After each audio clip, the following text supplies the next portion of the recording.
figured I'd do a quick little video.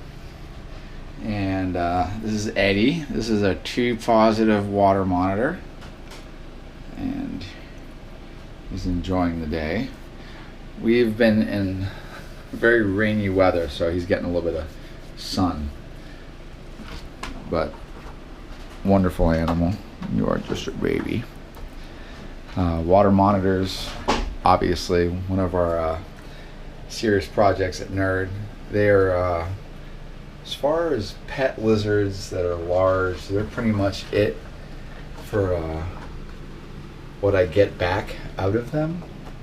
They're just highly intelligent, very mentally capable, discerning and figuring out a lot of different stuff when you're interacting with them. I mean, it's really, once you develop this relationship with these guys, you have a best friend for life. And basically you just got to meet all their needs. And they are tropical animals. So you got a big tropical predator, and one of the most important things is temperatures and you know, basically maintaining proper husbandry and, you know, temperature parameters. So if we have a cage like this, this is there's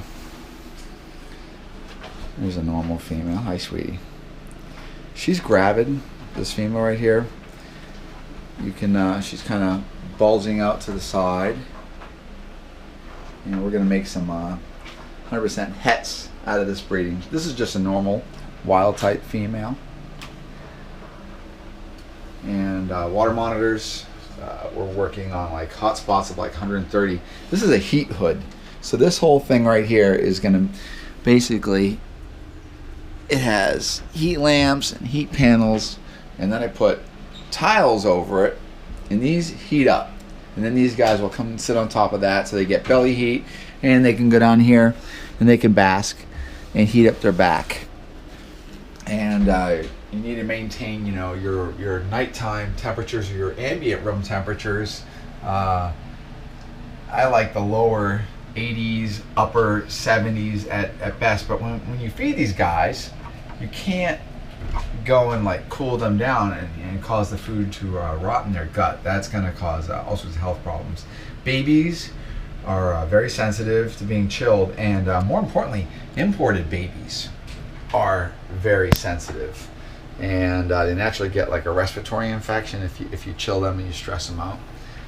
Captive born ones are far more durable. They don't have the parasite load. They don't have that kind of nasty bacteria, it seems. And they make wonderful, wonderful animals. But I have lots of videos on that. So this is like a basic setup. Now this female is already digging her test holes. So she'll do test holes as she's checking out the substrate, the temperature of the substrate, the humidity of the substrate, just whatever, to see if anything's to her likings. So down here I try to, you know, give them hide places where the female can kind of get away from the male. Sometimes just as simple as a tube going in here if he's too amorous. You know, breeding on these guys has ceased. A lot of times you can't keep a female with a male once she becomes gravid. That has a lot to do with the males and how aggressive they are. But in this case, I'm using something like this with a giant weight on it. She'll actually start digging under there, and she'll start mounding up things. And so when she starts showing egg-laying activity, I'm going to change the parameters of this cage. I may put her into another cage, a nesting cage, or remove him altogether. And certainly water monitors like water. So here I use like an infant bathtub of all things. And it's hard plumbed in the bottom, so we can drain it. And they do a lot of their business right in here, and it makes a lot easier in the cage as far as the impact that these big guys have on this cage. Right? We could go right over here to another cage.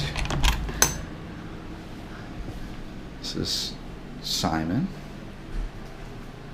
and Simon's basking right now, so he's got a nice hot spot. That's like kind of putting your hand on the pavement, and it's kind of frying. And he's got a big mass to him, so it's very important to spread the heat out or over a larger area so he can absorb all that. I use tiles. Tiles work great. They're non-flammable, which is wonderful when you're aiming big basking lights. You know, something there's a 250 watt, you know, bulbs being aimed down here. You want floodlights, not spotlights.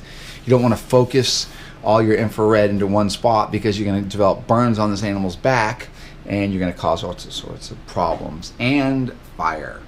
Fire terrifies me. And him too.